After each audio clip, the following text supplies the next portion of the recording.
Hi everyone. So good morning guys. My name is James.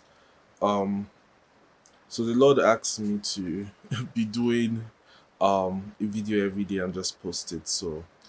And I attempted it once and I decided it's not something easy, but you have to just obey. And there's this scripture that was laid in my heart for today, which is Psalm 32, right? Psalm 32. And basically whenever the Psalms comes up, the key person in Psalms is David, right? And there's this thing about David, right? When you growing up, I learned a lot about him, and one of the key things that stood out was God loved David so much. And you begin to ask yourself, why did God choose David, right?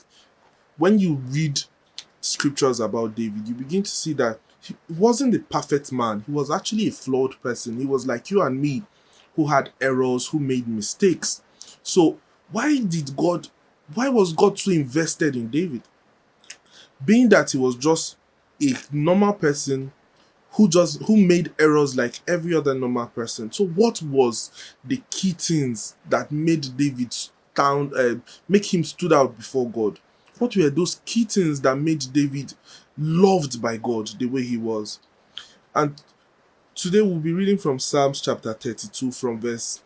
My key emphasis will be 8 and 9, but we might just glance through the whole just to give you a perspective of the way David thinks and some of the qualities about him that God loved. So I'll be reading from 8 and 9 first. So it says, I will instruct thee in the way which thou shalt go. I will guide thee with my eye. This is God saying that He's going to instruct you in the way which you should go, and He's going to what? Guide you and teach you, right? And He will guide you with His eyes. Then is in verse 9 He said something. This is the interesting part. He said, Be ye not as the horse, or as the mule, which have no understanding, whose mouth must be held in with bit and bridle, lest they come near unto thee. So this is what God is saying. Say you should not be like the horse or the mule, who have to be forced, who has to be whipped before they come near to you. So what was the key things that made David stood out? If you start reading from verse 1, you begin to see something very, very interesting. And this is for anybody who wants to draw near to God, right? Who wants God also to draw near to them, to love them just the way that He loved David. He said, Blessed is he whose transgression is forgiven, whose sin is covered. Blessed is the man unto whom the Lord imputed not iniquity, and in whose spirit there is no guile. When I kept silent, my bones waxed old through my roaring all the day long. For day and the night thy hand was heavy upon me. My moisture is turned into the drought of summer. Acknowledge my sin. This is David saying that he acknowledged his sin unto the Lord, and his iniquity have I not hid, and my iniquity have I not hid. Said, I will confess my transgression unto the Lord, and thou forgivest the iniquity of my sin. For this shall everyone that pray, for this shall everyone that is godly pray unto thee, in a time when thou mayest be found. Surely in the floods of great winters there shall not come near unto him. So this is David saying that even though I've sinned, right, even though I've made a mistake and I've transgressed against God, I've done something that I know that God doesn't like, that I'm going to still come near unto God. You see the kind of mindset he had. He wasn't saying that he was a perfect man. He said he's someone that just sinned against God. But whenever he sins, right, if he tries to just keep silent and keep quiet over it, oh, God will forgive me, it doesn't matter, right, he feels a kind of ache. You know that ache when you do something that is wrong and you kind of let somebody you deeply respect down, that ache you feel deep in your heart, right? That's the kind of ache David is saying that he feels whenever he transgresses against God. And whenever he does that, he will now come and open up his heart towards God and apologize and ask for mercy, right?